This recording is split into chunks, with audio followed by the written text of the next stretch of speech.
ദൈവത്താൽ സ്നേഹിക്കപ്പെടുന്ന പ്രിയ ദൈവജനമേ, ഏവർക്കും വീണ്ടും വരുന്നവനായ യേശു ക്രിസ്തുവിൻ്റെ അത്ഭുതമേറിയ നാമത്തിൽ എൻ്റെ സ്നേഹവന്ദനം. വളരെ അനുഗ്രഹിക്കപ്പെട്ട, ആശീർവദിക്കപ്പെട്ട പുതിയ മാസത്തിൻ്റെ ആദ്യ ഞായറാഴ്ചയ്ക്കായി നമുക്ക് ദൈവത്തെ സ്തുതിക്കാം, സ്തോത്രം ചെയ്യാം. 2024 മൂന്നാമത്തെ മാസത്തിലേക്ക് നാം പ്രവേശിച്ചിരിക്കുകയാണ്. 3-ാം തീയതിയായ ഇന്ന് കർത്താവിനെ സ്തുതിക്കുവാനും ആരാധിക്കുവാനും ജീവനുള്ള ദൈവത്തെ നമ്മുടെ ജീവിതത്തിലൂടെ പ്രവൃത്തികളുടെയൊക്കെ മഹത്വപ്പെടുത്തുവാൻ ദൈവം നമുക്ക് തന്നിരിക്കുന്ന ഈ ആയുസ്സിനായി, അവസരങ്ങൾക്കായി നമുക്ക് ദൈവത്തെ സ്തുതിക്കാൻ. കഴിഞ്ഞ നാളുകൾ നടത്തിയ ദൈവം, ഈ ദിനങ്ങൾ നടത്തിക്കൊണ്ടിരിക്കുന്ന ദൈവം, ഇന്ന് നടത്തുവാൻ ശക്തനായ ദൈവം നമ്മോട് കൂടെയുണ്ട്. തീർച്ചയായിട്ടും ദൈവ അനുഗ്രഹങ്ങൾ നമ്മോട് കൂടെ ഉണ്ടായിരിക്കും. ഇന്നത്തെ ദിവസത്തിൻ്റെ പ്രത്യേകത ഈ നോമ്പ് കാലഘട്ടത്തിലെ 3-ാമത്തെ ഞായറാഴ്ചയാണ്. അതോടൊപ്പം ഈസ്റ്ററിന് മുൻപുള്ള 4-ാമത്തെ ഞായറാഴ്ച കൂടിയാണ്. വിശുദ്ധിയോടും പ്രാർത്ഥനയോടും കൂടെ നമുക്ക് ഈ ശുശ്രൂഷയിലേക്ക് പ്രവേശിക്കാം, നമ്മെ തന്നെ അതിനായി സമർപ്പിക്കാം. നമുക്ക് ദൈവസന്നിധിയിൽ പ്രാർത്ഥനയോടുകൂടെ ഈ ആരാധനയിലേക്ക് പ്രവേശിക്കാം. സകല ഭൂവാസികളുമായുള്ളവരെ യഹോവയ്ക്ക് ആർപ്പിടുവിൻ, സന്തോഷത്തോടെ യഹോവയെ സേവിപ്പിൻ, സംഗീതത്തോടെ അവൻ്റെ സന്നിധിയിൽ വരുവിൻ.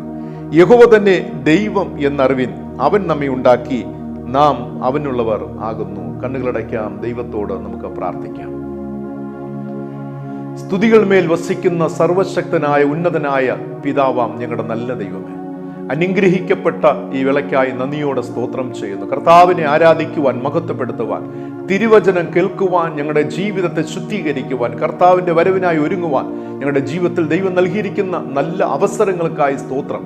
ദൈവം തന്നിരിക്കുന്ന ഈ അവസരത്തെ പ്രാർത്ഥനയോടെ ദൈവകൃപയിൽ ആശ്രയിച്ചുകൊണ്ട് പ്രയോജനപ്പെടുത്തുവാൻ ഞങ്ങളെ സഹായിക്കണമേ അപ്പ. വചനത്താൽ ഞങ്ങളുടെ ജീവിതത്തെ ശുദ്ധീകരിക്കണമേ, വചനത്താൽ ഞങ്ങളുടെ ജീവിതത്തെ ഒരുക്കണമേ, വചനത്താൽ ഞങ്ങളുടെ ജീവിതത്തെ ബലപ്പെടുത്തണമേ, ഞങ്ങളുടെ ജീവിതത്തിൻ്റെ അവസ്ഥകൾക്ക് മാറ്റം വരുത്തണമെന്ന് പ്രാർത്ഥിക്കുന്നു. ഈ സന്ദേശം ശ്രവിക്കുന്ന എല്ലാ അവിടുത്തെ മക്കളെയും അടിയൻ അനുഗ്രഹിച്ച് ആശീർവദിച്ച് പ്രാർത്ഥിക്കുന്നു. നന്ദി പിതാവേ. ഒരേ ഒരു ജീവിതം പപ്പ, കർത്താവിൻ്റെ നാമമഹത്വത്തിനായി ജീവിക്കുവാൻ ദൈവമേ അങ്ങിൽ ആശ്രയിച്ച് കൊണ്ട്, തിരുവചനത്തെ പിൻപറ്റിക്കൊണ്ട്, കർത്താവിനെ പിൻപറ്റിക്കൊണ്ട് ജീവിക്കുവാൻ ദൈവത്തെ എപ്പോഴും മഹത്വപ്പെടുത്തിക്കൊണ്ട്, എപ്പോഴും ഞങ്ങളുടെ മുൻപതാകെ വെച്ചുകൊണ്ട് കർത്താവെ ജീവിതത്തിൽ യാത്ര ചെയ്യുവാൻ അവിടുന്ന് സഹായിക്കണമെന്ന് പ്രാർത്ഥിക്കുന്നു പിതാവെ. ഞങ്ങളെ മുറ്റുമായി സമർപ്പിക്കുന്നു, കൃപയും ബലപ്പെടുത്തണമേ. യേശു രക്ഷിതാവിൻ്റെ ധന്യമുള്ള നാമത്തിൽ തന്നെ ആമീൻ, ആമീൻ, ആമീൻ. പ്രിയരെ, കഴിഞ്ഞ ആഴ്ചയിലെ തിരുവചന സന്ദേശത്തിൻ്റെ ഒടുവിൽ ഞാൻ ചോദിച്ച ചോദ്യം, ഏത് പ്രവാചകന്റെ ഭാര്യയാണ് എലീശ പ്രവാചകനോട് നിലവിളിച്ചത് എന്ന ചോദ്യമാണ്. അതിൻ്റെ ആൻസർ ധാരാളം പേർ രേഖപ്പെടുത്തുകയുണ്ടായി. എല്ലാവരും ശരി ഉത്തരമാണ് രേഖപ്പെടുത്തിയിരുന്നത്. ആൻസർ ഇതാണ്, ഒബേദ്യ പ്രവാചകൻ. പ്രത്യേകിച്ചും കമൻറ്റ് ബോക്സിൽ ആൻസറുകൾ രേഖപ്പെടുത്തിയ എല്ലാവരോടുമുള്ള നന്ദിയും സ്നേഹവും അറിയിക്കട്ടെ.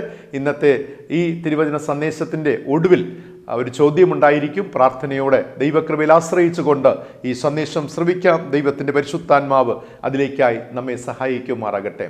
പ്രിയമുള്ളവരെ, നമ്മുടെ ജീവിതത്തിൻ്റെ സാഹചര്യങ്ങൾ മാറി മറിയുമ്പോൾ നമ്മുടെ മനോഭാവം എന്തായിരിക്കും?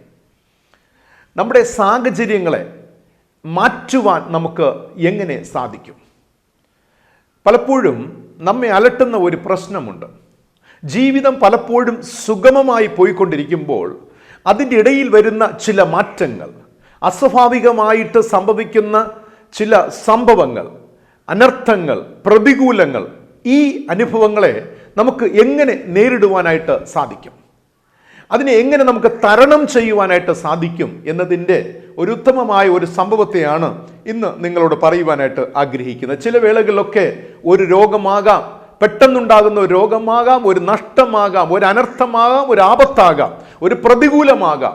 ഇതിനെ നമുക്ക് എങ്ങനെ തരണം ചെയ്യുവാനായി സാധിക്കും? ഇതിനെ ഓവർകം ചെയ്യുവാൻ നമ്മെ കൊണ്ട് കഴിയുമോ? ഒരു ദൈവ പൈതലിന് എങ്ങനെ ഇതിനെ ജയിക്കുവാനായിട്ട് സാധിക്കും? ക്രിസ്തുവിൽ വിശ്വസിക്കുന്ന, ദൈവത്തെ ആരാധിക്കുന്ന, മഹത്വപ്പെടുത്തുന്ന ഒരു ദൈവ പൈതലിന് ഈ പ്രതികൂലങ്ങളെ തരണം ചെയ്ത് മുന്നോട്ട് പോകുവാൻ കഴിയുമോ?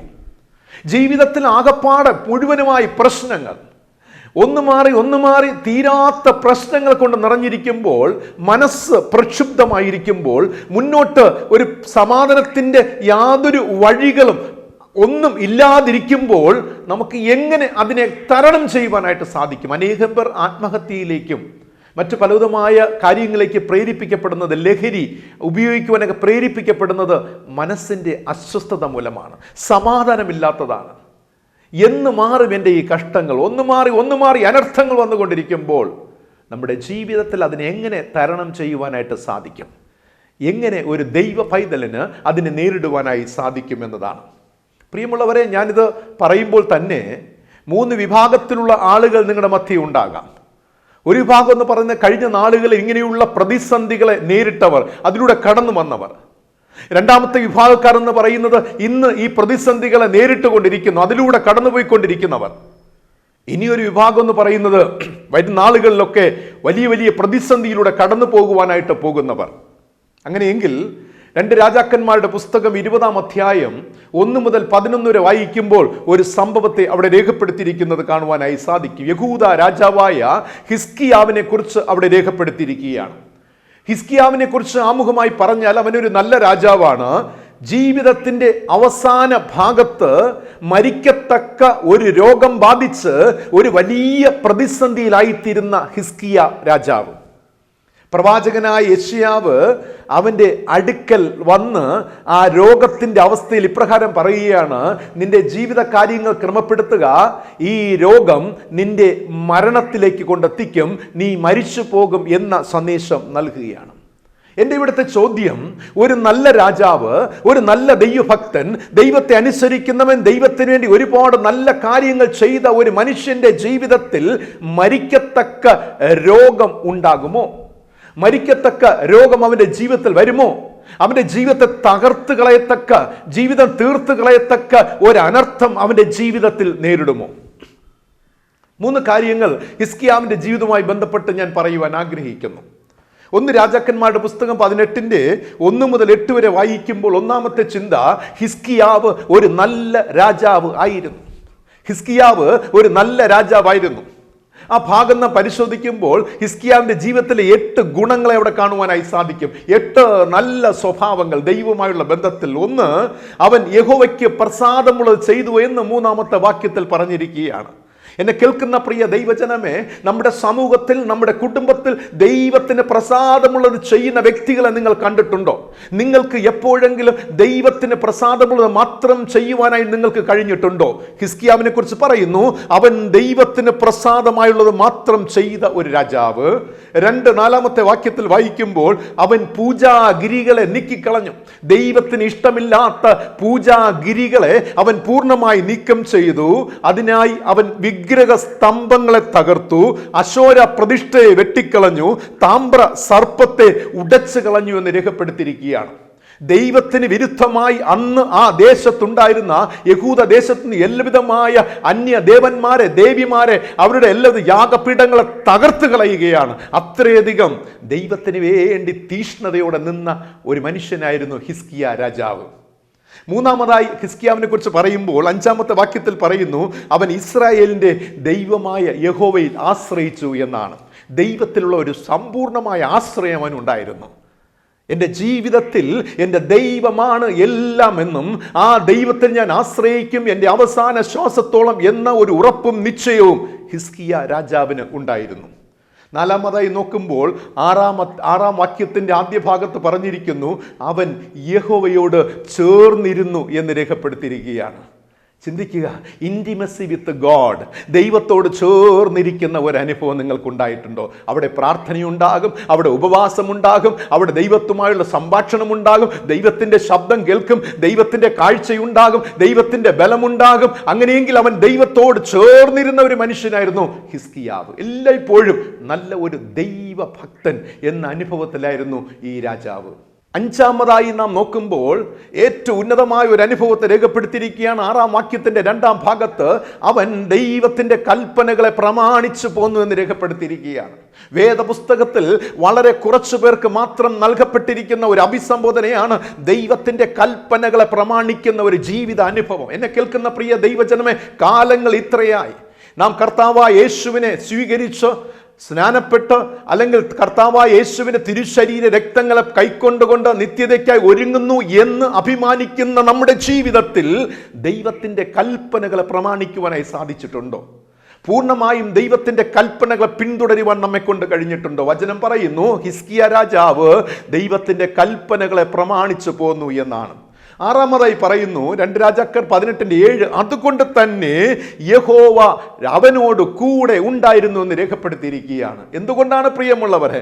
ദൈവത്തെ വിട്ടുമാറാതെ ദൈവത്തിന് പ്രസാദമുള്ളത് ചെയ്ത് ദൈവത്തിന്റെ കൽപ്പനകളെ പ്രമാണിച്ച് കർത്താവിനോട് കൂടെ നടന്നത് കൊണ്ട് തിരിച്ചു കിട്ടിയതെന്നാണ്. യഹോവ അവനോട് കൂടെ ഉണ്ടായിരുന്നു എന്നാണ്. 7-ാമതായി പറഞ്ഞിരിക്കുന്നു 7-ാം വാക്യത്തിന്റെ 2-ാം ഭാഗത്ത്, അവൻ അശ്ശൂർ രാജാവിനെ സേവിച്ചില്ല.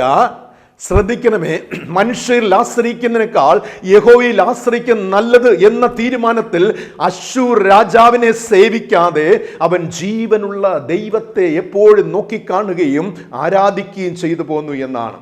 ഏറ്റവും ഒടുവിലായിട്ട് 8-ാമത്തെ അവൻ്റെ സ്വഭാവത്തെക്കുറിച്ച് പറഞ്ഞിരിക്കുന്നത്, അവൻ ഫെലിസ്ത്യരെ തോൽപ്പിച്ച് അവരുടെ പട്ടണത്തെ ശൂന്യമാക്കി കളഞ്ഞു. ദൈവത്തിന് എതിരായി നിലകൊണ്ട ഫെലിസ്ത്യ സൈന്യത്തെ തകർത്ത് എന്താണ് അവരുടെ പട്ടണത്തെ ശൂന്യമാക്കി കളയുകയാണ്.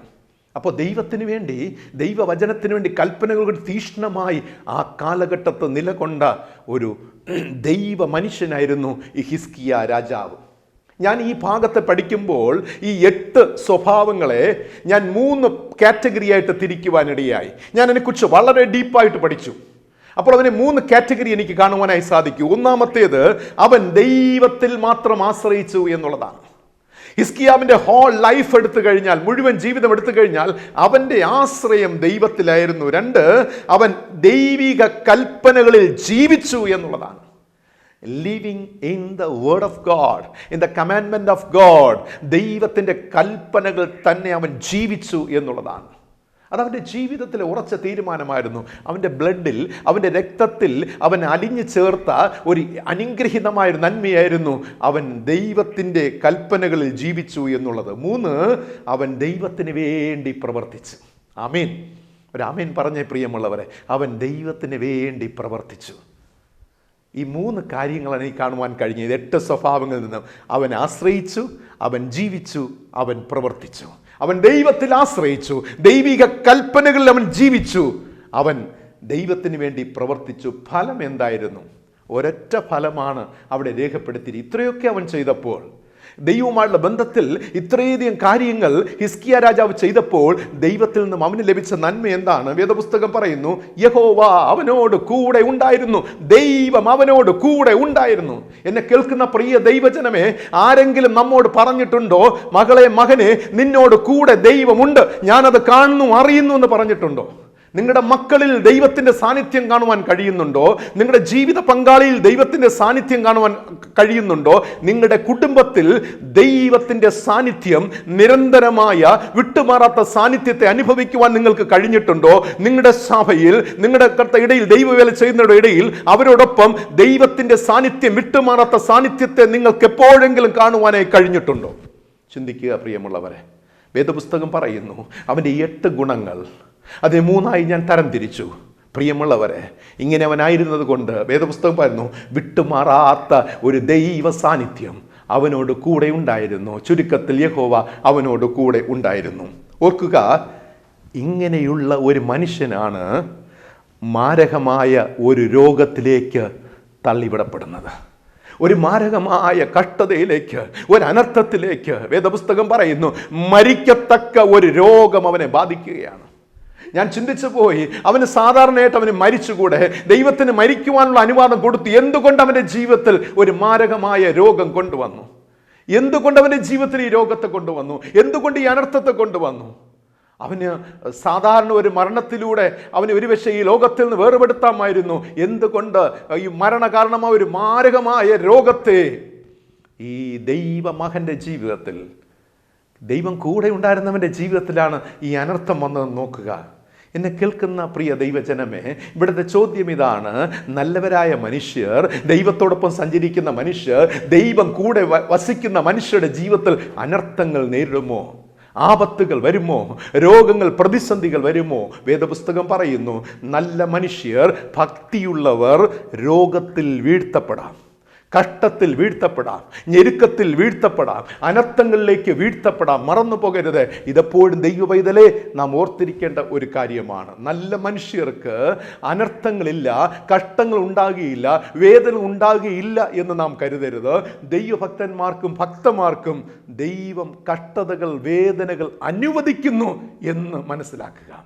ദൈവം കഷ്ടതകളും ആപത്തുകളും അനർത്ഥങ്ങളും അനുവദിക്കുന്നു എന്ന് നാം മനസ്സിലാക്കണം. ഇത് ഞാൻ നിങ്ങളോട് പറഞ്ഞുകൊണ്ടിരിക്കുമ്പോൾ നിങ്ങൾക്കുള്ളിൽ സ്വാഭാവികമായിട്ടൊരു ചോദ്യം ഉണ്ടായേക്കാം. ആ ചോദ്യമാണ് ഞാൻ ചോദിക്കുവാൻ പോകുന്നത്. എൻ്റെ ദൈവമേ, എന്തുകൊണ്ട് നല്ലവനായ ഒരു മനുഷ്യൻ്റെ ജീവിതത്തിൽ, ഒരു ഭക്തൻ്റെ ജീവിതത്തിൽ, ഒരു ഭക്തയുടെ ജീവിതത്തിൽ ദൈവത്തിൻ്റെ കൽപ്പനകൾ പ്രമാണിച്ച് ദൈവ വഴിയിൽ നടക്കുന്ന, ദൈവത്തിന് വേണ്ടി പ്രവർത്തിക്കുന്ന, അധ്വാനിക്കുന്ന, സിൻസിയറായ, വിശ്വസ്തനായ ഒരു വ്യക്തിയുടെ ജീവിതത്തിൽ എന്തുകൊണ്ട് ദൈവമേ അങ്ങ് കഷ്ടതകളെ അനുവദിക്കുന്നു, ആപത്തുകളെ അനുവദിക്കുന്നു, അനർത്ഥങ്ങളെ അനുവദിക്കുന്നു എന്ന ചോദ്യം നിങ്ങൾക്കുള്ളിൽ ഇപ്പോൾ ഉണ്ടാകാം. അതിനുത്തരം ഞാൻ പറയട്ടെ. യോഹന്നാൻ എഴുതിയ സുവിശേഷം 9-ാം അധ്യായം 2-3 വാക്യങ്ങൾ വായിക്കുമ്പോൾ ശിഷ്യന്മാർ യേശുവിനോട് ഒരിക്കൽ ചോദിക്കുകയാണ്, ഒരു അന്ധനായ മനുഷ്യനെ കണ്ട് ചോദിക്കുകയാണ്, ഇവൻ അന്ധനായി ജനിക്കുവാൻ, ഇവൻ അന്ധനായി ഭൂമിയിൽ പിറക്കുവാൻ ആർ ചെയ്ത പാപം? ഇവൻ ചെയ്ത പാപമാണോ? ഇവനെ ജനിപ്പിച്ചവൻ്റെ അപ്പൻ, ഇവനെ പ്രസവിച്ച അമ്മ, ഇവൻ്റെ സഹോദരങ്ങൾ, ഇവൻ്റെ ബന്ധുമിത്യാദികൾ ചെയ്ത പാപമാണോ? പൂർവ്വ ജന്മ ശാപമാണോ ഇവർക്ക് ഒരു ബ്ലൈൻഡായിട്ട് ഒരു പൈതൽ ജനിക്കുവാൻ ഇടയായി തീർന്നത്? ഇവൻ കുരുടനായി ജനിക്കുവാൻ തക്കവണ്ണം ആർ ചെയ്ത പാപം എന്ന് ചോദിക്കുമ്പോൾ യേശു കർത്താവ് വ്യക്തമായ മറുപടി അവിടെ നൽകുകയാണ്. യേശു പറഞ്ഞു, അവനെങ്കിലും അവൻ്റെ അമ്മയപ്പന്മാരെങ്കിലും പാപം ചെയ്തിട്ടില്ല, മറിച്ച് ദൈവ പ്രവൃത്തി അവങ്കൽ വെളിവാകേണ്ടതിനത്രേ ഇത് സംഭവിച്ചിരിക്കുന്നു. എന്നെ കേൾക്കുന്ന പ്രിയ ദൈവജനമേ, എൻ്റെയും നിങ്ങളുടെ ജീവിതത്തിൽ ദൈവ പ്രവൃത്തി വെളിപ്പെടേണ്ടതിനത്രേ ദൈവം കഷ്ടതകളെ, വേദനകളെ അനുവദിക്കുന്നത്. Praise God. സന്തോഷിപ്പിൻ പ്രിയമുള്ളവരെ. ഈ സന്ദേശം നിങ്ങൾ കേട്ടുകൊണ്ടിരിക്കുമ്പോൾ നിങ്ങളൊരു ദുരിതത്തിലൂടെ പോകുന്നവരാകാം, മനസ്സിൻ്റെ അസ്വാസ്ഥ്യത്തിൽ അല്ലെങ്കിൽ മാനസിക പിരിമുറുക്കത്തിലൂടെ പോകുന്നവരാകാം, ഒരു രോഗത്തിന് കീഴ്പ്പെട്ട അനുഭവത്തിലാകാം, വീട്ടിൽ സ്വസ്ഥതയില്ലാതെ സമാധാനമില്ലാതെ ഞെളിവിരി കൊള്ളുന്ന ഒരു വല്ലാത്ത അനുഭവത്തിലൂടെ നിങ്ങൾ വീഴ്ത്തപ്പെട്ട് ആ അനുഭവത്തിലൂടെ പോകുന്നവരായിരിക്കാം. വേദപുസ്തകം നമ്മൾ പറയുകയാണ്, എന്നെ കേൾക്കുന്ന പ്രിയ ദൈവജനമേ, നീ ഒരു ദൈവ പൈതലെങ്കിൽ, ദൈവ വഴിയിൽ സഞ്ചരിക്കുന്നവളെങ്കിൽ, നീ ദൈവത്തിൻ്റെ കൽപ്പനകൾ പ്രമാണിക്കുന്നവനെങ്കിൽ, നീ ദൈവത്തിൻ്റെ പ്രവൃത്തി ചെയ്യുന്ന മകൾ, മകൻ, കുടുംബം എങ്കിൽ വേദപുസ്തകം പറയുന്നു, ദൈവത്തിൻ്റെ പ്രവൃത്തി നിന്നിലൂടെ വെളിപ്പെടുവാൻ അത്രേ ഈ അനർത്ഥം, ഈ ആപത്ത്, ഈ കഷ്ടത, ഈ വേദന നിങ്ങളുടെ ജീവിതത്തിൽ ജീവനുള്ള ദൈവം അനുവദിച്ചിരിക്കുന്നത്. നമ്മിലൂടെ ദൈവ പ്രവൃത്തി വെളിപ്പെടുവാൻ അത്രേ. വേദപുസ്തകം പറയുന്നു, ഹിസ്കിയാവ് ഒരു നല്ല രാജാവ് ആയിരുന്നു. ആമേൻ. ഒരു നല്ല രാജാവാണ്. ഇപ്പോൾ ഇതാ മരിക്കത്തക്ക ഒരു രോഗം ബാധിക്കപ്പെട്ടിരിക്കുന്ന. മറന്നു പോകരുത്, ഞാൻ പറഞ്ഞു നിർത്തിയത്. വേദപുസ്തകം പറയുന്നു, ദൈവത്തിൻ്റെ പ്രവൃത്തി വെളിപ്പെടുവാൻ അത്രേ ദൈവ മക്കളുടെ ജീവിതത്തിൽ വരുന്ന. സന്തോഷിക്കുക പ്രിയമുള്ളവരെ, അതിൽ സന്തോഷിക്കുക, ധൈര്യപ്പെടുക. യേശു പറഞ്ഞ അതാണ്, ലോകത്തിൽ നിങ്ങൾക്ക് കഷ്ടമുണ്ട്, ദൈവം അത് പെർമിറ്റ് ചെയ്തിരിക്കുകയാണ്, അനുവദിച്ചിരിക്കുകയാണ്, എങ്കിലും ധൈര്യപ്പെടുവിൻ, ഞാനുണ്ട് കൂടെ. I am with you. നിങ്ങൾ ഒറ്റയ്ക്കല്ല. നീ ദൈവ പൈതലെങ്കിൽ, നീ ദൈവത്തെ പിൻപറ്റുന്നവളെങ്കിൽ, നീ ദൈവത്തെ പിൻപറ്റുന്ന കുടുംബമെങ്കിൽ നീ ഒറ്റയ്ക്കല്ല. ഞാൻ നിന്നോട് കൂടെയുണ്ട്. മരണത്തെ ജയിച്ച ഞാൻ നിന്നോട് കൂടെയുണ്ട്. മരണത്തിൻ്റെ വാതിൽ കടന്ന് അപ്പുറത്ത് പോയ വ്യക്തിയല്ല, പക്ഷേ അവിടെ പോയിട്ട് മടങ്ങി വന്ന വ്യക്തിയാണ്. ഈ ലോകത്തിൽ മരണത്തെ നേരിട്ടിട്ട് മരണമെന്ന വാതിലൂടെ പ്രവേശിച്ച ആരും തിരിച്ചിങ്ങോട്ട് കടന്നു വന്നിട്ടില്ല. തിരികെ ആരും കടന്നു വന്നിട്ടില്ല. നമ്മുടെ യേശു മാത്രമാണ് മരണത്തിൻ്റെ വാതിൽ കടന്നു പോയ ശേഷം മടങ്ങി ജീവിതത്തിലേക്ക് വന്നത്, നമ്മുടെ അരികിലേക്കായി. യേശു പറയുന്നു, ഞാൻ നിങ്ങളോട് കൂടെ ഉണ്ട്. രണ്ടാമത്തെ ചിന്ത, 2 രാജാക്കന്മാരുടെ പുസ്തകം 20-ാം അധ്യായം 2-3 വാക്യങ്ങൾ വായിക്കുമ്പോൾ അവിടെ പറഞ്ഞിരിക്കുന്നു, ഹിസ്കിയാവ് നല്ല രാജാവ് മാത്രമായിരുന്നില്ല, അവൻ കണ്ണുനീരോടെ കരഞ്ഞ് പ്രാർത്ഥിക്കുന്നവനായിരുന്നു. കണ്ണുനീരോടുകൂടെ കരഞ്ഞ് പ്രാർത്ഥിക്കുന്നവൻ ആയിരുന്നു. ആ വേദഭാഗം ഇപ്രകാരം പറഞ്ഞിരിക്കുന്നു, അപ്പോൾ ഹിസ്കിയാവ് മുഖം ചുവരിൻ്റെ നേരെ തിരിച്ച് യഹോവയോട് പ്രാർത്ഥിച്ചു എന്ന് കാണുന്നു.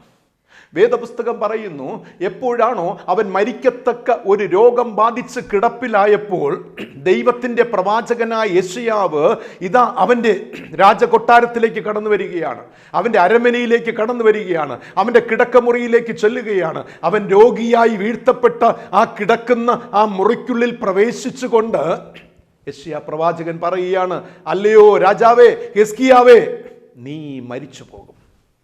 നിന്നെ ബാധിച്ചിരിക്കുന്ന ഈ രോഗം മരിക്കുവാൻ തക്ക രോഗമാണ്. നീ മരണപ്പെട്ടു പോകും. ഇതാകുന്നു ദൈവത്തിൻ്റെ അരുളപ്പാട്.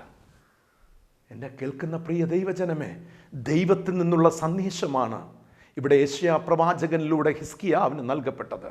സാധാരണ ഒരു മനുഷ്യന്റെ വാക്കല്ല, ജീവൻ നൽകിയ, അവന് ജന്മം നൽകിയ, അവന് ഇത്രത്തോളം വഴി നടത്തിയ ആ പരിപാലകനായ സൃഷ്ടിതാവായ ദൈവത്തിന്റെ അരുളപ്പാടാണ്, നീ മരിച്ചു പോകും. സാധാരണ ഒരു ശത്രുവല്ല പറഞ്ഞത്, ലോകത്തിലെ ജനമല്ല പറഞ്ഞത്, അയൽവാസിയല്ല പറഞ്ഞത്, സൃഷ്ടിച്ച ദൈവം പറയുകയാണ്, അവൻ മരിച്ചു പോകും. അവൻ മരിക്കുവാൻ വേണ്ടിയാണ് ഈ രോഗം ഞാൻ അനുവദിച്ചത്. ഇത് കേട്ട മാത്രയിൽ തന്നെ വേദപുസ്തകം പറയുന്നു, ഹിസ്കിയാവ് മുഖം ചുവരിൻ്റെ, അവൻ്റെ മുന്നിൽ മറ്റൊന്നുമില്ല, അവൻ്റെ മുമ്പിൽ 4 ചുവരുകൾക്കുള്ളിൽ ഒരു കട്ടിലിൽ കിടക്കുന്ന ഹിസ്കിയാവ് അവൻ പെട്ടെന്ന് തലതിരിക്കുകയാണ്. യെശയ്യാവ് പറഞ്ഞിങ്ങനെ മുന്നിൽ നിന്ന് പോകുവാനായിട്ട് ഒരുങ്ങുമ്പോൾ അവൻ നേരെ അവൻ്റെ തല തിരിക്കുകയാണ്. അവൻ്റെ മുഖം തിരിച്ച് അവൻ ദൈവത്തോടുകൂടെ കരഞ്ഞ് പ്രാർത്ഥിച്ചു എന്ന് കാണുന്നു. ഹിസ്കിയാവ് പ്രാർത്ഥിച്ചത് തീവ്രമായ നൈരാശ്യത്തോടുകൂടെ പ്രാർത്ഥിക്കുകയാണ്, ഒരു സാഹസത്തോടുകൂടെ പ്രാർത്ഥിക്കുകയാണ്. ഒരു ഭാഗത്ത് അവനൊരു വലിയ നിരാശ വന്ന് ഭവിച്ചു. കാരണം ഏത് രോഗവും സൗഖ്യമാകുമെന്ന പ്രതീക്ഷയിലിരുന്ന് അവൻ്റെ പൂർണ്ണമായ പ്രതീക്ഷ അവിടെ തീരുകയാണ്. കാരണം ജീവനുള്ള ദൈവത്തിൻ്റെ അരുളപ്പാട്, നീ മരിച്ചു പോകും. ഇത് കേട്ടപ്പോൾ അവനിലുണ്ടായിരുന്ന എല്ലാ ശക്തിയും ചോർന്നു പോയി. അവൻ തീവ്രമായ നിരാശയിലേക്ക് വീഴ്ത്തപ്പെടുകയാണ്. അതേസമയം തന്നെ മറുഭാഗത്ത് അവൻ സാഹസത്തോട് പ്രാർത്ഥിക്കുകയാണ്. തീവ്ര നൈരാശ്യമെന്ന് ഞാൻ ഉദ്ദേശിച്ചത്, ഇനി ഈ ഭൂമിയിൽ തനിക്കൊരു ജീവിതം ഇല്ല, ഇനി ഈ ഭൂമിയിൽ തനിക്കൊരു ജീവിതമില്ല. ജീവൻ നൽകിയ സൃഷ്ടിതാവാണ് പറഞ്ഞിരിക്കുന്നത്, നീ മരിച്ചു പോകും, ഇനി എനിക്കൊരു ജീവിതമില്ല. സാഹസമെന്ന് ഞാൻ പറഞ്ഞത്, നൈരാശ്യത്തിൻ്റെ നടുവിൽ ആ നിരാശയിൽ തീവ്രമായ വേദനയിൽ അവൻ വീഴ്ത്തപ്പെട്ടപ്പോൾ അവൻ പ്രാർത്ഥിക്കുവാൻ സമയം മാറ്റിവെക്കുന്നില്ല. ഒരുപക്ഷെ അവൻ ഇപ്രകാരം ചെയ്തേക്കാം, എനിക്ക് 2-3 പേരോട് കൂടെ സംസാരിക്കണം, എൻ്റെ ഈ സങ്കടം പറയണം, ഈ പ്രവാചകനോട് ലഭ്യമായ ഈ വെളിപ്പാടിനെ കുറിച്ചൊന്ന് വിശദമായി സംസാരിക്കണം, അതിനുശേഷം ആലോചനകൾ ചെയ്ത ശേഷം പിന്നെ പ്രാർത്ഥിക്കാം എന്ന് പറഞ്ഞ് അവൻ മാറിയിരിക്കുന്നില്ല. എപ്പോഴാണോ അവനൊരു ദുഃഖകരമായ വേദനജനകമായ ഒരു അനുഭവത്തെ കേട്ടത്, ആ മാത്രയിൽ ഒരു ചെറിയ മൈന്യൂട്ട് സെക്കൻഡ് പോലും അവൻ നഷ്ടമാക്കാതെ ദൈവത്തിൻ്റെ മുഖത്തേക്ക് നോക്കി അവൻ പ്രാർത്ഥിക്കുകയാണ്, സാഹസം കാണിക്കുകയാണ്. പ്രവാചക ശബ്ദം കേട്ട ഉടനെ പ്രാർത്ഥനയ്ക്കായി അവൻ റിസ്ക് എടുക്കുകയാണ്.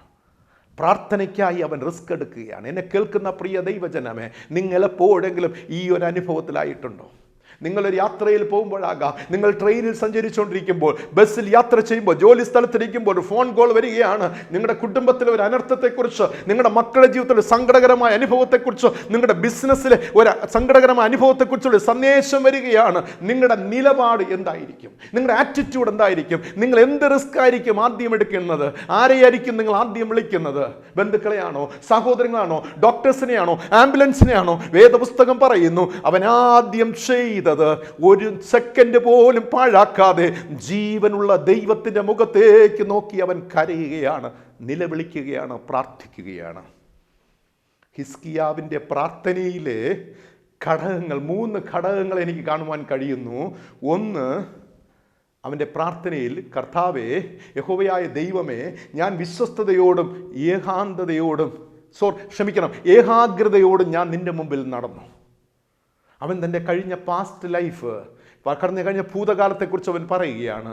എൻ്റെ ദൈവമേ, നിൻ്റെ മുമ്പിൽ ഞാൻ ഏകാഗ്രതയോടും വിശ്വസ്തയോടും കൂടെ നടന്നു. കാരണം ഹിസ്കിയാവിന് മനസ്സിലായി, ഇതാ മരണം മുന്നിലെത്തി നിൽക്കുകയാണ്. ഇനി തനിക്കൊരു ജീവിതമില്ല. നാളത്തെ ദിനം തനിക്ക് കാണുവാൻ കഴിയുകയില്ല. അടുത്ത മണിക്കൂറുകൾ തനിക്ക് കാണുവാൻ കഴിയുന്നില്ല. ആരെയും എനിക്ക് കാണുവാൻ കഴിയത്തില്ല. ഞാനിതാ മരിക്കുവാൻ പോവുകയാണ്. പെട്ടെന്ന് അവൻ്റെ കഴിഞ്ഞ കാല അനുഭവത്തിലേക്ക് നോക്കുകയാണ്. ദൈവമേ, ഞാൻ വിശ്വസ്തയോടും ഏകാഗ്രതയോടും നിന്റെ മുൻപിൽ ഞാൻ നടന്നു. 2, നിനക്ക് പ്രസാദമായുള്ളതൊക്കെ ഞാൻ ചെയ്തിരിക്കുന്നു. ഒരു കാൽക്കുലേഷൻ. ദൈവമേ, അങ്ങയ്ക്ക് പ്രസാദമായുള്ളതൊക്കെ ഞാൻ ചെയ്തിരിക്കുന്നു. നമുക്കെപ്പോഴെങ്കിലും ലൈഫിൽ ഇങ്ങനെ ചിന്തിക്കുവാനായി കഴിയുമോ? ഇങ്ങനെ പറയുവാൻ കഴിയുമോ? മരണക്കിടക്കയാകട്ടെ, ഒരു പ്രതിസന്ധി കാലഘട്ടത്തിൽ പറയുവാൻ കഴിയുമോ? ദൈവമേ, നിനക്ക് പ്രസാദമുള്ളത് ഞാൻ ചെയ്തിരിക്കുന്നു. ഞാൻ ഏകാഗ്രത വിശ്വസ്തയോടും കൂടെ നടന്നിരിക്കുന്നു. പറയുവാൻ കഴിയുമോ പ്രിയമുള്ളവരെ? ഈ നോമ്പ് കാലഘട്ടത്തിൽ അങ്ങനെ കഴിയുന്നില്ല എങ്കിൽ ഒരുപാട് മാറ്റങ്ങൾ നമ്മുടെ ജീവിതത്തിൽ വരുത്തേണ്ടിയിരിക്കുന്നു. എൻ്റെയും നിങ്ങളുടെ ജീവിതത്തിൽ ഒരുപാട് ചേഞ്ചസ് മസ്റ്റ് ടേക്കൺ പ്ലേസ്. ഒരുപാട് മാറ്റങ്ങൾ. 3, ഹിസ്കിയാവ് ഏറ്റവും കരഞ്ഞു. ബൈബിൾ പറയുകയാണ്, ഏറ്റവും കരഞ്ഞു. ഇനി അതിനപ്പുറത്തില്ല. അവൻ്റെ ഡെപ്ത് ഓഫ് ദ ഹാർട്ട്, ഹൃദയത്തിൻ്റെ അഗാധതയിൽ നിന്നും അവൻ്റെ സകല പഞ്ചേന്ദ്രിയങ്ങളെല്ലാം ഏകോപിപ്പിച്ചുകൊണ്ട് അവൻ ദൈവമേ എന്ന് നിലവിളിക്കുകയാണ്. അവൻ ദൈവത്തോട് കരയുകയാണ്. ഇനി അടുത്ത നിമിഷം തനിക്കൊരു ജീവിതമില്ല. ഈ ഭൂമി കാണുവാൻ പറ്റത്തില്ല. തൻ്റെ വീട്ടിലെ കുടുംബക്കാരെ കാണുവാൻ പറ്റത്തില്ല. തൻ്റെ ദേശക്കാരെ കാണുവാൻ കഴിയത്തില്ല. രാജഭരണത്തിൽ തനിക്ക് തുടരുവാൻ കഴിയത്തില്ല. ഒന്നിനും ചെയ്യുവാൻ കഴിയാത്ത അവസ്ഥ. എല്ലാം മുന്നിലിതാ ഒരു കറുത്ത തിരശ്ശീല വന്ന് നിൽക്കുകയാണ്. മുന്നിൽ ഒരു കറുത്ത തിരശ്ശീല വന്ന് നിൽക്കുകയാണ്. ഇനി തനിക്കൊരു ജീവിതമില്ല. അവൻ ഏറ്റവും കരഞ്ഞു. പ്രിയമുള്ളവരെ, ഞാൻ പറയട്ടെ, ലഭ്യമായ ചുരുങ്ങിയ സമയത്തിനുള്ളിൽ താൻ പരിശീലിച്ച് വന്ന സ്വഭാവങ്ങളെ ദൈവത്തോട് പറഞ്ഞവൻ പ്രാർത്ഥിക്കുകയാണ്. ഞാനും നിങ്ങളും ഇങ്ങനെ ഒരു ക്രൈസിസിലേക്ക് ചെന്ന് നിൽക്കുമ്പോൾ, പ്രാർത്ഥനയ്ക്കായി മുട്ടുമടക്കേണ്ടി വന്നാൽ, എന്നിലും നിങ്ങളിലും എന്ത് നന്മയാണുള്ളത് ദൈവത്തോട് പറയുവാൻ. എത്രയോ പ്രസംഗങ്ങൾ കേട്ടു, എത്രയോ ആരാധനയിൽ പങ്കെടുത്തു, എത്രയോ ചാരിറ്റിയൊക്കെ നിങ്ങൾ ചെയ്തവൻ, എത്രയോ വലിയ സഭകളിലെ മെമ്പറാകാം. നിങ്ങൾ വലിയ പ്രസംഗങ്ങളും പ്രസംഗകരെയൊക്കെ നിങ്ങൾ കണ്ടിട്ടുള്ളവരാകാം. ഞാൻ ചോദിക്കട്ടെ, ദൈവത്തോട് നിങ്ങൾക്ക് പറയുവാൻ എന്ത് നന്മയാണ് നിങ്ങളിൽ ഉള്ളത്? നിങ്ങളുടെ ചിന്തയ്ക്കായി ഞാൻ വിടുകയാണ്. ദൈവത്തോട് പറയുവാൻ എന്ത് നന്മ നിങ്ങൾക്ക് പറയുവാൻ കഴിയുമോ? അയ്യോ കർത്താവേ, ഞാൻ ഇത്ര ബിൽഡിങ്ങും ചെയ്തു, ഞാൻ ഇത്ര സ്ഥലങ്ങൾ വാങ്ങിക്കൂട്ടി, ഞാൻ ഇത്രയധികം വലിയ പൊസിഷനിൽ ജോലികളിലായിരുന്നു, എൻ്റെ വീട്ടിൽ ഇത്ര സമ്പത്തുണ്ട്, എൻ്റെ മക്കളെയൊക്കെ ഇന്ന വിഷയങ്ങളൊക്കെ പഠിപ്പിച്ച് ഞാൻ വലിയ പൊസിഷനിൽ കൊണ്ടെത്തിച്ചു, ഞാൻ ഒരുപാട് ഈ ലോകത്തിൻ്റെ അയൽവാസിയെക്കാട്ടിലും ഉന്നതമായ നിലയിൽ എൻ്റെ മക്കളെയൊക്കെ പഠിപ്പിച്ച് ഞാൻ വലുതാക്കി. ഇതാണോ നീ പറയുവാനായിട്ട് ആഗ്രഹിക്കുന്നത്? എത്രയോ പേർ നിങ്ങളുടെ വീട്ടിൽ വരുമ്പോൾ, നിങ്ങളുടെ വീട്ടിൽ വരുമ്പോൾ നിങ്ങൾ പറയാറില്ലേ, ഞാൻ ഇങ്ങനെയൊക്കെ ചെയ്തു, എൻ്റെ സഹോദരങ്ങൾ ഇന്ന പൊസിഷനിൽ ഇരിക്കുകയാണ്, അല്ലെങ്കിൽ വലിയ നിലകളിൽ എത്തിയിരിക്കുകയാണ് ഒക്കെ പറഞ്ഞ് വീമ്പിളക്കുമ്പോഴും നീ ഗൗരവത്തോടുകൂടെ അല്ലെങ്കിൽ ഭയങ്കരമായിട്ടുള്ള ആവേശത്തോടെ പറയുമ്പോഴും വേദപുസ്തകം ചോദിക്കുന്നു, ദൈവത്തോട് പറയുവാനും നിനക്കിത് മാത്രമാണോ ഉള്ളത്? അതോ ഇതിലും വ്യത്യസ്തമായിട്ട് ഇവിടെ ഹിസ്കിയാവ് ഏറ്റവും അധികം കരഞ്ഞ് പ്രാർത്ഥിച്ച് പറഞ്ഞതുപോലെ പറയുവാൻ കഴിയുമോ? ദൈവമേ, എൻ്റെ ആയുസ്സിൽ ഞാൻ വിശ്വസ്തയോടും ഏകാഗ്രതയോടും നിന്റെ മുൻപാകെ നടന്നു, അങ്ങയ്ക്ക് പ്രസാദകരമായുള്ളത് ഞാൻ ചെയ്തു. ഏറ്റവും കരഞ്ഞ് പ്രാർത്ഥിക്കുവാൻ നമുക്കൊണ്ട് കഴിയുമോ? ഏത് പുസ്തകം പറയുന്നു, ഹിസ്കിയാവ് കണ്ണുനീരോടെ കരഞ്ഞ് പ്രാർത്ഥിക്കുന്നവൻ ആയിരുന്നു. കഴിഞ്ഞ കാലങ്ങളിൽ പ്രാർത്ഥിച്ചവന് മാത്രമേ ആ നിമിഷത്തും കരഞ്ഞ് പ്രാർത്ഥിക്കുവാൻ കഴിയുകയുള്ളൂ. കഴിഞ്ഞ കാലങ്ങളിൽ ദൈവമുഖത്തേക്ക് നോക്കിയവന് മാത്രമേ അനർത്ഥകാലം വരുമ്പോൾ, കഷ്ടത വരുമ്പോൾ, സാഹചര്യങ്ങൾ മാറുമ്പോൾ, സ്ഥിതിഗതികൾ മാറുമ്പോൾ പെട്ടെന്ന് ദൈവത്തിലോട്ട് അടുക്കുവാൻ കഴിയുകയുള്ളൂ. ഇത് നാം ഓർത്തിരിക്കണം. അങ്ങനെയാണ് അവന് പെട്ടെന്ന് പ്രാർത്ഥിക്കുവാനുള്ള ടെൻഡൻസി അവൻ്റെ ജീവിതത്തിൽ ഉണ്ടായത്. ഹിസ്കിയാവ് ഏറ്റവും അധികം കരഞ്ഞ് പ്രാർത്ഥിച്ചു. ഒന്നാമതായി ഞാൻ പറഞ്ഞു, ഹിസ്കിയാവ് ഒരു നല്ല രാജാവായിരുന്നു. 2, ഹിസ്കിയാവ് ഏറ്റവും അധികം കരഞ്ഞ് നിലവിളിച്ച് ദൈവത്തോട് പ്രാർത്ഥിച്ചു. അവൻ്റെ മൂന്നാമത്തെ നന്മയെന്ന് പറയുന്നത് 2 രാജാക്കന്മാരുടെ പുസ്തകം 20-ാം അധ്യായം അതിൻ്റെ 5-ാമത്തെ വാക്യം വായിക്കുമ്പോൾ ഹിസ്കിയാവിനുള്ള ദൈവത്തിൻ്റെ മറുപടി അവിടെ കാണുവാനായി സാധിക്കും. സ്വാഭാവികമായിട്ട് ആ പ്രാർത്ഥന കഴിയുമ്പോൾ, അവൻ പ്രാർത്ഥിക്കുവാൻ തുടങ്ങിയപ്പോൾ തന്നെ ആ വേദഭാഗം വായിക്കുമ്പോൾ നമ്മുടെ മനസ്സിൻ്റെ ചിന്ത എന്തായിരിക്കും? നമ്മുടെ മനസ്സിൻ്റെ ഉണർവ് എന്തായിരുന്നു? ഇവിടെ വേഗത്തിലൊരു മറുപടി ദൈവം നൽകുകയാണ് ഹിസ്കിയാവിന്. അവിടെ പറയുകയാണ്, ഈ യെശയ്യാ പ്രവാചകൻ അവിടെ നിന്നും നടുമുറ്റം കഴിഞ്ഞ് പോയതേ ഉള്ളൂ. ഈ സന്ദേശം കൊടുത്ത് നടുമുറ്റം കഴിഞ്ഞ് പോയാൽ ഇതിനുള്ളിൽ ഇവൻ പ്രാർത്ഥിക്കുകയാണ്. ഏറ്റവും അധികം കഴിഞ്ഞ് നിലവിളിച്ചു. ആ വീടിൻ്റെ ആ രാജകൊട്ടാരത്തിൻ്റെ കോമ്പൗണ്ട് കഴിഞ്ഞ് പോകുന്നതിന് മുൻപ് ദൈവത്തിൻ്റെ സന്ദേശം യെശയ്യാവിന് വരികയാണ്, പ്രവാചകന് വരികയാണ്. പ്രവാചകൻ നേരെ മടങ്ങി വരികയാണ്. ഒരു 2 നിമിഷമായതേ ഉള്ളൂ, 3 മിനിറ്റ് ആയതേ ഉള്ളൂ. ഇതാ പ്രവാചകൻ വീണ്ടും മടങ്ങി വരികയാണ്. അവിടെ വന്ന് പറയുകയാണ്, ദൈവത്തിൻ്റെ അരുളപ്പാട് പറയുകയാണ്, ഞാൻ നിൻ്റെ പ്രാർത്ഥന കേട്ടു. ദൈവത്തിൻ്റെ മറുപടി ഇതാണ്, ഞാൻ നിൻ്റെ പ്രാർത്ഥന കേട്ടു. നിസ്സാരമായിട്ടല്ല പ്രിയമുള്ളവരെ, കഴിഞ്ഞ കാലങ്ങളിൽ താൻ സമ്പാദിച്ച ദൈവത്തുമായുള്ള ഇൻറ്റിമസി, ആമേൻ. അവൻ്റെ ബാങ്ക് ബാലൻസ് എന്ന് പറയുന്നത് എന്തായിരുന്നു? ഹിസ്കിയാവിൻ്റെ ബാങ്ക് ബാലൻസ് എന്തായിരുന്നു? ഇത്രയും നാൾ അവൻ ഓടി ജീവിച്ചു. ഈ ലോക ജീവിതത്തിൻ്റെ ബാങ്ക് ബാലൻസ് എന്ന് പറയുന്നത് അവൻ ഒരു ദൈവഭക്തനായി ജീവിച്ചു, ദൈവത്തിന് പ്രസാദമായുള്ളത് ചെയ്തു, ദൈവ കൽപ്പനകളെ പ്രമാണിച്ചു, ദൈവ വഴിയിൽ നടന്നു, ദൈവഹിതപ്രകാരം അവൻ പ്രവർത്തിച്ചു. ഇതായിരുന്നു അവൻ്റെ ബാങ്ക് ബാലൻസ്. അവൻ ഒരിക്കലും പറഞ്ഞില്ല, എനിക്കൊരു വലിയ ദേശത്തെ തന്നു, ഞാനൊരു രാജാവാണ്, എനിക്ക് സൈന്യമുണ്ട്, എനിക്ക് അശ്വബലമുണ്ട്, എനിക്ക് കുതിരകളുടെ ബലമുണ്ട്, എനിക്ക് ഒരുപാട്. ഇതൊന്നും അവൻ പറയുന്നില്ല പ്രിയമുള്ളവരെ. ഞാൻ ദൈവത്തിൻ്റെ മുൻപാകെ വിശ്വസ്തയോട് അവന് പ്രസാദമായുള്ളത് ചെയ്ത് ഞാൻ ജീവിച്ചു. അവൻ്റെ ബാങ്ക് ബാലൻസ് അതായിരുന്നു.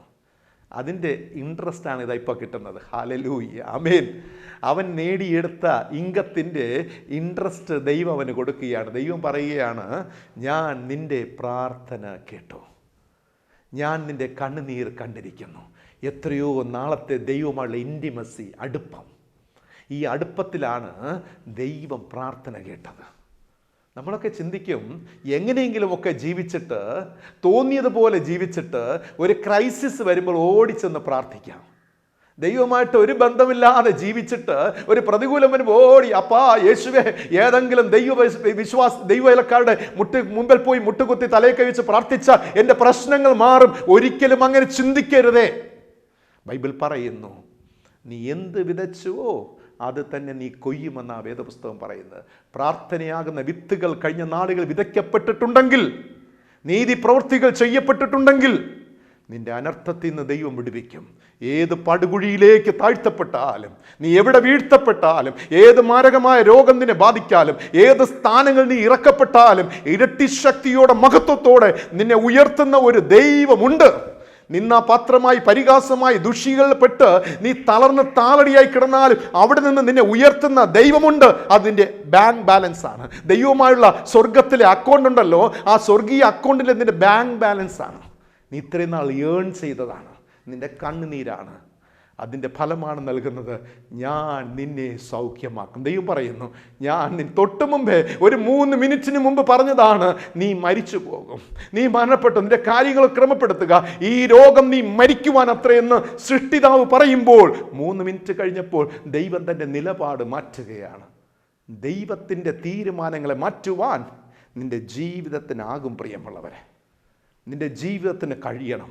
ദൈവത്തിൻ്റെ തീരുമാനങ്ങളെ, നിലപാടുകളെ മാറ്റുവാൻ നിങ്ങൾക്ക് ആകണം. ചില സമയങ്ങളിൽ നമ്മുടെ മക്കൾക്ക് ചില കാര്യങ്ങൾ നാം നോ പറയാറുണ്ട്, ശരിയല്ലേ? ചിലത് വന്ന് ചോദിക്കുമ്പോൾ, ചില ആവശ്യങ്ങൾ പറയുമ്പോൾ നോ, പറ്റില്ല. പക്ഷേ ചില സമയത്ത് 2 മിനിറ്റ് കഴിയുമ്പോൾ ആ കുഞ്ഞ് നമ്മുടെ മുഖത്തേക്ക് നിഷ്കളങ്കമായി നോക്കുന്നത് കാണുമ്പോൾ, അവിടെ അപ്പൻ മകൾ, അപ്പൻ മകൻ, അല്ലെങ്കിൽ അമ്മ മകൻ, അമ്മ മകൾ എന്നുള്ള ഒരു ഇൻറ്റിമസിയിലേക്ക് നമ്മുടെ മനസ്സ് താഴുമ്പോൾ, എത്രത്തോളം നല്ല പഠിക്കുന്നുണ്ട് നാം പെട്ടെന്ന് ചിന്തിക്കും, ഈ കുഞ്ഞ് പഠിക്കുന്ന കൊച്ചാണല്ലോ, എന്തായാലും അത് മേടിച്ച് കൊടുക്കാം, ഞാൻ വാങ്ങിത്തരാം. അപ്പൻ പെട്ടെന്ന് തീരുമാനം ചേഞ്ച് ചെയ്യുകയാണ്. നമ്മുടെ സ്വർഗത്തിലെ പിതാവായ അപ്പൻ പലപ്പോഴും ഈ തീരുമാനത്തെ ഇങ്ങനെ ചേഞ്ച് ചെയ്യുകയാണ്. ഞാൻ നിന്നെ സൗഖ്യമാക്കും. മരിച്ചു പോകുമെന്ന് പറഞ്ഞ ഹിസ്കിയാവിനോട് പറയാണ്, ഞാൻ നിന്നെ ഐ വിൽ ഹീൽ യു, ഞാൻ നിന്നെ സൗഖ്യമാക്കും. എന്നിട്ട് പറയുകയാണ്, ഒരു വലിയ ഒരു എക്സ്ട്രാ ഒരു ബോണസ് കൊടുക്കുകയാണ്. വളരെ ബ്യൂട്ടിഫുള്ളായിട്ട് എഴുതിയിരിക്കുകയാണ്. ഒരു ബോണസ് എന്താണ്? ഞാൻ നിൻ്റെ ആയുസ്സിനോട് 15 സംവത്സരം കൂട്ടും. 15 വർഷം കൂടെ കിട്ടുകയാണ്. കൺഫേമാണ്. ഹല്ലേലൂയ, കൺഫേമായി കിട്ടുകയാണ്.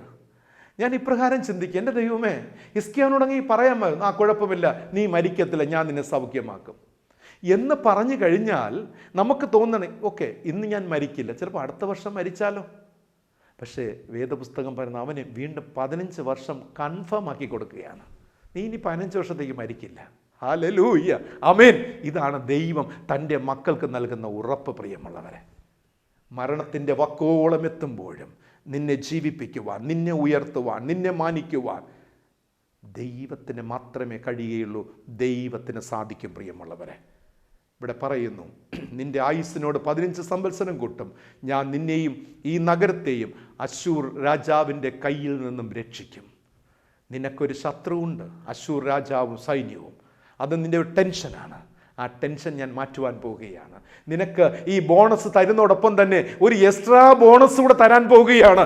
നിന്റെ ശത്രുവിനെ നിന്റെ മുമ്പിൽ നിന്നും ഞാൻ നീക്കിക്കളയും. പ്രിയമുള്ളവരെ, ഹൃദയത്തിൽ നിന്നുള്ള പ്രാർത്ഥനകൾക്ക് മറുപടിയുണ്ട്. മറക്കരുത്, ഹൃദയത്തിൽ നിന്നുള്ള പ്രാർത്ഥനകൾക്ക് മറുപടിയുണ്ട്. അധരങ്ങളിൽ നിന്നുള്ള പ്രാർത്ഥനകൾക്ക് മറുപടിയില്ല. ചുണ്ടിൻ്റെ അറ്റത്തു നിന്ന് വരുന്ന, ബുദ്ധി ബോധമണ്ഡലത്തിൽ നിന്ന് വരുന്ന പ്രാർത്ഥനകൾക്ക് എന്തില്ല? മറുപടിയില്ല. ബുദ്ധി കൊണ്ട് പ്രാർത്ഥിക്കുമ്പോൾ, അധരം കൊണ്ട് പ്രാർത്ഥിക്കുമ്പോൾ മറുപടിയില്ല. എന്നാൽ ഹൃദയം കൊണ്ട് പ്രാർത്ഥിക്കുമ്പോൾ അതിന് മറുപടിയുണ്ട്. ഹിസ്കിയാവിൻ്റെ ജീവിതത്തിൽ മറുപടി വേഗത്തിലായിരുന്നു.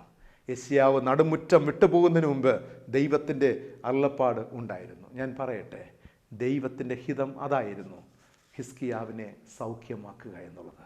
ദൈവത്തിൻ്റെ ഹിതമാണ് എന്നെയും നിങ്ങളെയും സൗഖ്യമാക്കുക, എന്നെയും നിങ്ങളെയും ഉയർത്തുക, എന്നെയും നിങ്ങളുടെ സ്ഥിതികളെ മാറ്റുക.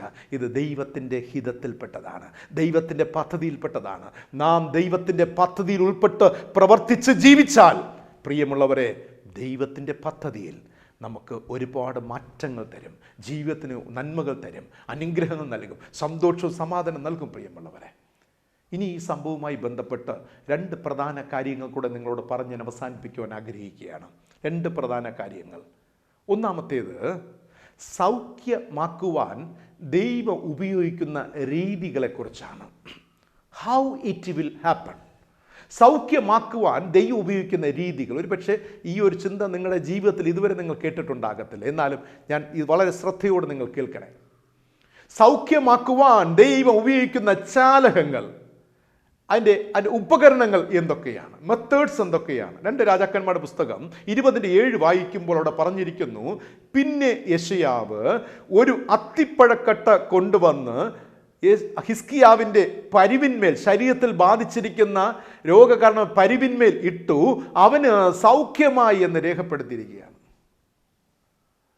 ഞാൻ പെട്ടെന്ന് അത്ഭുതപ്പെടുത്തിയ ഒരു ഭാഗമുണ്ട്. പ്രിയമുള്ളവരെ, ദൈവം പറഞ്ഞു, ഞാൻ നിന്നെ സൗഖ്യമാക്കിയിരിക്കുന്നു, നിനക്ക് ഞാൻ നിന്നെ സൗഖ്യമാക്കും, നീ എന്തായിത്തീരും, നീ ഇനി 15 വർഷം ജീവിക്കും.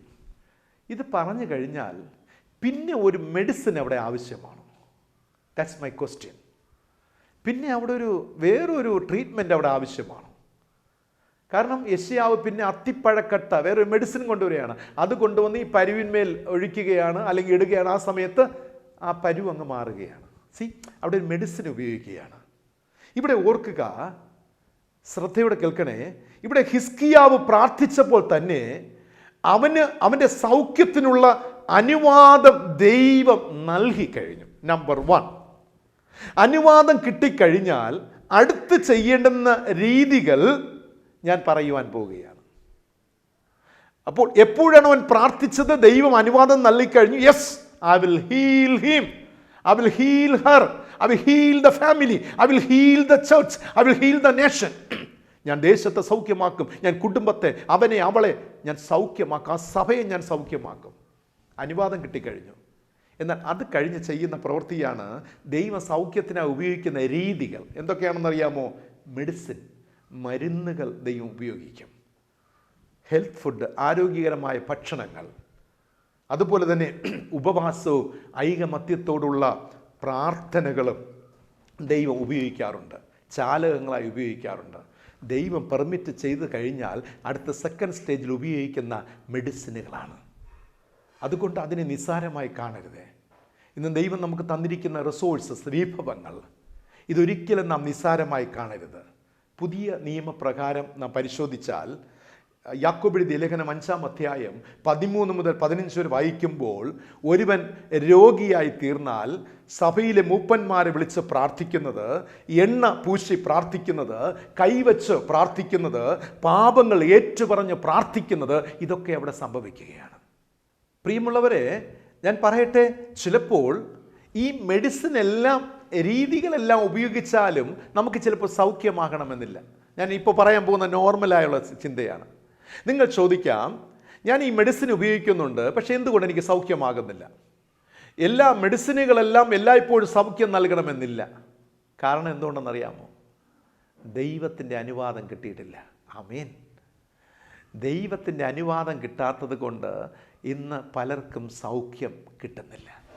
മെഡിസിൻ ഉപയോഗിക്കുന്നുണ്ട്, 10 പേർ മെഡിസിൻ ഉപയോഗിക്കുന്നുണ്ട്, 5 പേർ സൗഖ്യമാകുന്നു, 5 പേർ സൗഖ്യമാകുന്നില്ല. വലിയൊരു ചോദ്യമാണ്. ദൈവത്തിൽ നിന്നും രോഗസൗഖ്യത്തിനുള്ള അനുവാദം വാങ്ങാത്തതിനാൽ എത്ര തന്നെ മെഡിസിനുകൾ ഉപയോഗിച്ചാലും എന്ത് ചെയ്യുന്നില്ല? സൗഖ്യം കിട്ടുന്നില്ല. അങ്ങനെയൊക്കെയാണ് വലിയ വലിയ ഹോസ്പിറ്റലിൽ പോയി ഡെഡ് ബോഡിയായിട്ട് തിരിച്ചു വരുന്നത്. സൗഖ്യമാകുന്നില്ല. ചിലരൊക്കെ വളരെ ഡീപ്പ് സിക്നസ്സിലേക്ക്, മരണകരമായ രോഗം ബാധിച്ച് സിമ്പിളായിട്ട് ചെറിയ മെഡിസിനുകൾ ഉപയോഗിച്ച് സൗഖ്യമായി വരുന്നുണ്ട് ആശുപത്രികളിൽ നിന്ന്. എന്നെ കേൾക്കുന്ന പ്രിയ ദൈവജനമേ, ചില സമയത്ത് ഇതിൻ്റെ മറുവശം എന്ന് പറയും, ചില സമയത്ത് ദൈവത്തിൽ നിന്ന് നമുക്ക് അനുവാദം ലഭിക്കും. സൗഖ്യമാകുന്നതിനുള്ള അനുവാദം ലഭിച്ചാലും നമുക്ക് സൗഖ്യമാകണമെന്നില്ല. കാരണം എന്തുകൊണ്ട്? ദൈവം അനുവദിച്ച് നൽകിയിട്ടുള്ള മെത്തേഡ്സ്, രീതികൾ ഉപയോഗിക്കാത്തത് കൊണ്ട്, മരുന്നുകൾ, നല്ല ഭക്ഷണപാനീയങ്ങൾ നമ്മൾ കഴിക്കാത്തത് കൊണ്ട്, ആരോഗ്യമായ ഭക്ഷണം കഴിക്കാത്തത് കൊണ്ട് നമുക്ക് ആരോഗ്യം കിട്ടണമെന്നില്ല. God is already permitted. ദൈവം അനുവാദം നൽകി കഴിഞ്ഞു. പക്ഷേ നാം ഉപയോഗിക്കാതെ വരുമ്പോൾ നമുക്കെന്താണ്? സൗഖ്യം ലഭിക്കുന്നില്ല. നിങ്ങൾക്ക് ഇതൊരു കുഴപ്പം സംഭവിക്കാതെ വളരെ വ്യക്തമായി കേൾക്കണം. ഞാൻ ഒന്നുകൂടെ അത് വിശദീകരിക്കാം. നമ്മൾ ചിലപ്പോൾ ദൈവം നമുക്ക് രോഗസൗഖ്യത്തിലുള്ള അനുവാദം നൽകിയാലും നമ്മൾ എന്ത് ചെയ്യണം? ചില വേളകൾ ദൈവം എന്നുള്ള മെത്തേഡ്സ് നാം ഉപയോഗിക്കണം. ഈ ദൈവം നൽകുന്ന അനുവാദം എന്ന് പറയുന്നത് ഹിഡനാണ്. അത് തിരശ്ശീലയ്ക്ക് പിന്നിൽ ഗോഡ് ഈസ് പെർമിറ്റഡ്. ദൈവം പെർമിറ്റ് ചെയ്ത് കഴിഞ്ഞു. ഈ പെർമിറ്റ് ചെയ്ത് കഴിഞ്ഞിട്ടും ഞാൻ മെഡിസിൻ ഉപയോഗിക്കില്ല, നല്ല ഭക്ഷണം എടുക്കത്തില്ല, ഞാൻ ഇങ്ങനെ തന്നെ ഇരിക്കും എന്ന് പറഞ്ഞാൽ നീ മരിക്കത്തേ ഉള്ളൂ. ദൈവം തന്നിട്ടുള്ള റിസോഴ്സ് നാം ഉപയോഗിക്കണമെന്നുള്ളതാണ്.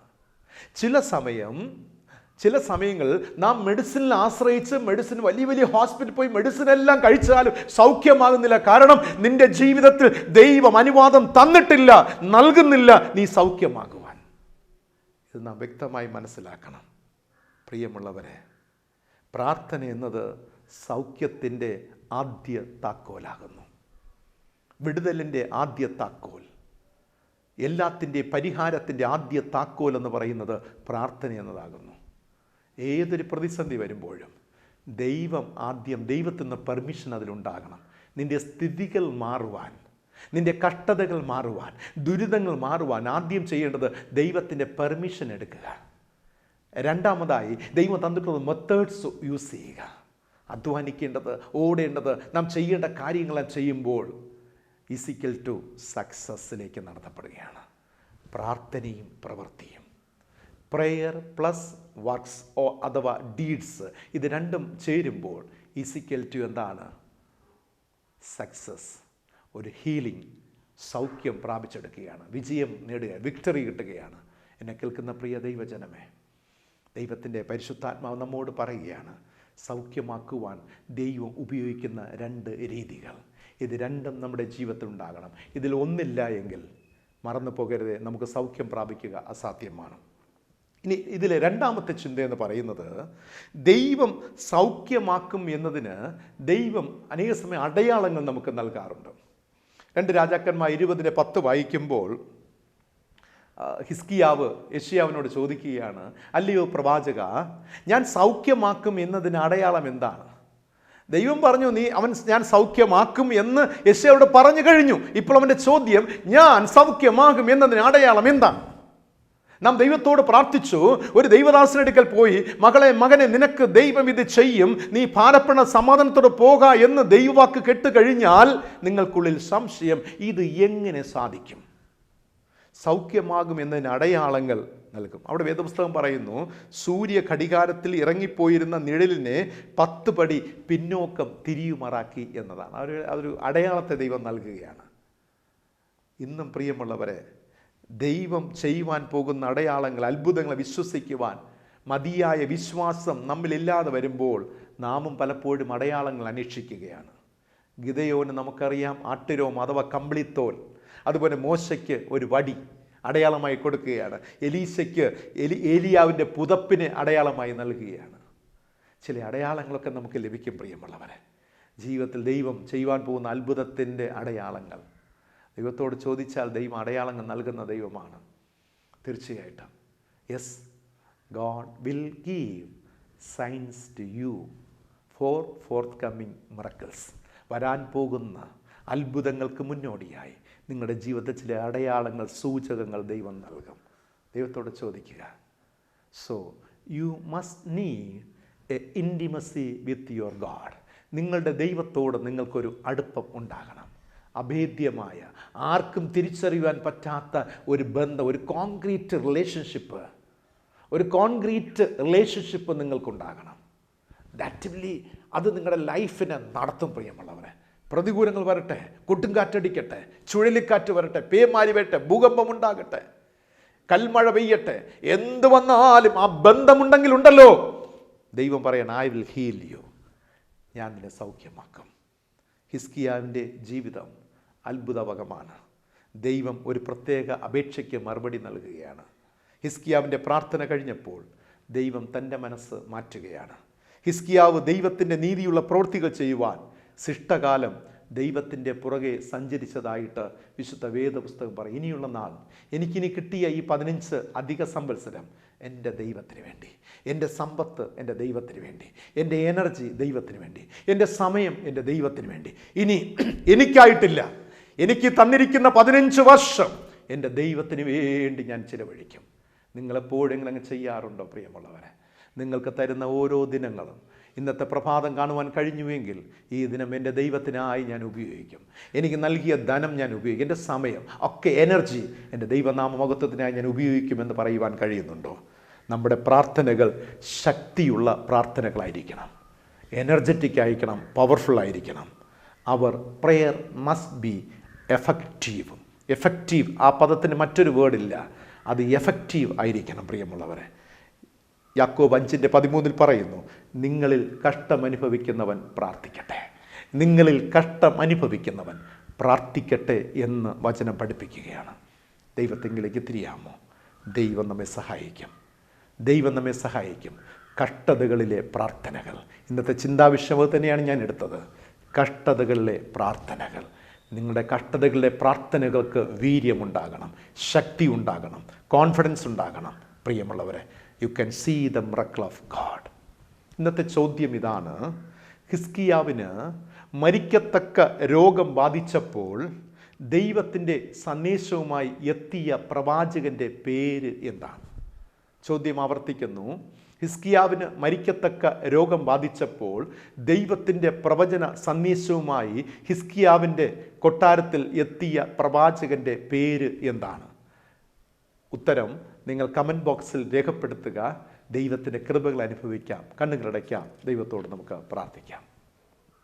ഉന്നതനും വല്ലഭനുമായിരിക്കുന്ന സർവശക്തനായ സ്വർഗീയ പിതാവാം നല്ല ദൈവമേ, അനുഗ്രഹത്തിൻ്റെ ഉറവിടമേ, അങ്ങ് ഞങ്ങൾ വാഴ്ത്തുന്നു, സ്തുതിക്കുന്നു, സ്തോത്രം ചെയ്യുന്നു.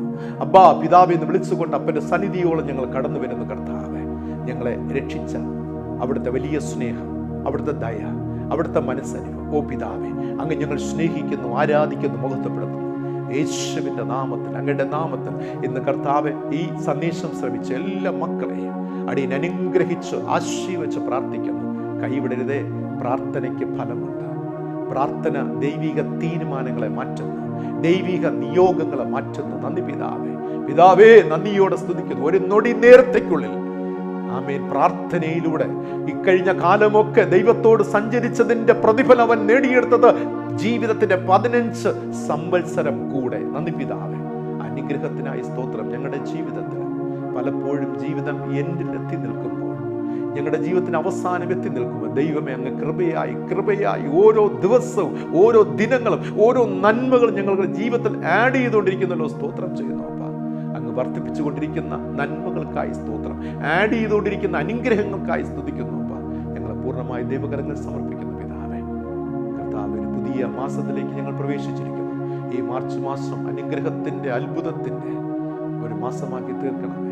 കഷ്ടാനുഭവ ആഴ്ചകളുടെ നോമ്പിൻ കാലഘട്ടത്തിലൂടെ ഞങ്ങൾ കടന്നു ചെല്ലുമ്പോൾ കർത്താവിൽ നിന്നും ഞങ്ങൾ അകന്നു പോകാതെ, ഞങ്ങൾ ഒരു നൊടി കർത്താവേ ഒരു നിമിഷം പോലും മാറിയിരിക്കാതെ അങ്ങയുടെ വചനത്തെ മുറുകെ പിടിച്ചുകൊണ്ട് അങ്ങേ ഞങ്ങളുടെ ജീവിതത്തോട് ചോർത്ത് പിടിച്ചുകൊണ്ട് പ്രിയ പിതാവേ അങ്ങയോടൊപ്പം സഞ്ചരിക്കുവാൻ ഞങ്ങൾ സഹായിക്കും. അങ്ങേ പിൻപറ്റുവാൻ, വചനത്തെ പിൻപറ്റുവാൻ ഞങ്ങളെ സഹായിക്കണമേ. ഞങ്ങളായിരിക്കുന്ന കുടുംബം, ഞങ്ങളുടെ ഉപജീവന മാർഗങ്ങൾ, ഞങ്ങളുടെ ചിന്തകൾ, ഞങ്ങളുടെ തീരുമാനങ്ങൾ, ഞങ്ങളുടെ ജീവിതത്തിന്റെ ഗതികൾ എല്ലാവറ്റെയും അവിടുത്തെ പരിശുദ്ധാത്മാവ് നിയന്ത്രിച്ച് നയിക്കണമെന്ന് പ്രാർത്ഥിക്കുന്നു. മതിയായ നന്മകൾ നൽകണമേ. വരും ദിനങ്ങളിൽ ഇനി ആഴമേറിയ നല്ല സന്ദേശങ്ങളെ, തിരുവചന സത്യങ്ങളെ കേൾക്കുവാനുള്ള ദൈവകൃപ ദൈവം ഞങ്ങൾക്ക് നൽകണമെന്ന് പ്രാർത്ഥിക്കുന്നു. തിരുകൃപയെ ബലപ്പെടുത്തിയാട്ട് പൂർണ്ണമായി ദൈവകരങ്ങൾ സമർപ്പിക്കുന്നു. യേശു രക്ഷിതാവിന്റെ ധന്യമുള്ള നാമത്തിൽ തന്നെ ആമീൻ. കർത്താവിന്റെ പ്രാർത്ഥന നമുക്ക് ഒരുമിച്ച് ചൊല്ലാം. സ്വർഗസ്ഥനായ ഞങ്ങളുടെ പിതാവേ, തിരുനാമം വിശുദ്ധീകരിക്കപ്പെടണമേ, തിരുരാജ്യം വരണമേ, തിരുവിഷ്ടം സ്വർഗത്തിലെ പോലെ ഭൂമിയിലും ആകണമേ. ഞങ്ങൾക്ക് ആവശ്യമുള്ള ആഹാരം നൽകണമേ. ഞങ്ങൾ കടക്കാരോട് ക്ഷമിച്ചിരിക്കുന്നത് പോലെ ഞങ്ങളുടെ കടങ്ങളും ഞങ്ങളോട് ക്ഷമിക്കണമേ. ഞങ്ങളെ പരീക്ഷയിൽ കടത്താതെ സകല ദുഷ്ടങ്ങളിൽ നിന്ന് വിടുവിക്കണമേ. രാജ്യവും ശക്തിയും മഹത്വവും ഇന്നും എന്നേക്കും അങ്ങേക്കുള്ളതാകുന്നുവല്ലോ. ആമേൻ. നമ്മുടെ കർത്താവും രക്ഷിതാവുമായ യേശുമിശിഹായുടെ പിതാവായ ദൈവത്തിന്റെ സ്നേഹം, പരിശുദ്ധാത്മാവാം ദൈവത്തിന്റെ കൃപാനുഗ്രഹം, നന്മ, സമാധാന, സന്തോഷം നിങ്ങളെല്ലാം പേരും സദാകാലം കൂടിയിരിക്കുമാറാകട്ടെ. ആമേൻ, ആമേൻ, ആമേൻ. പ്രിയരെ, പ്രാർത്ഥന എന്ന് പറയുന്നത് ജീവിതത്തിലെ അനുഗ്രഹത്തിൻ്റെ ആദ്യ പടിയാകുന്നു, ആദ്യ താക്കോലാകുന്നു. അതിലൂടെ നമുക്ക് മുന്നേറാം, പ്രാർത്ഥനയിൽ തുടരാം. ദൈവത്തിൻ്റെ പരിശുദ്ധാത്മാവ് നമ്മെ സഹായിക്കട്ടെ. God bless you are. Thank you very much.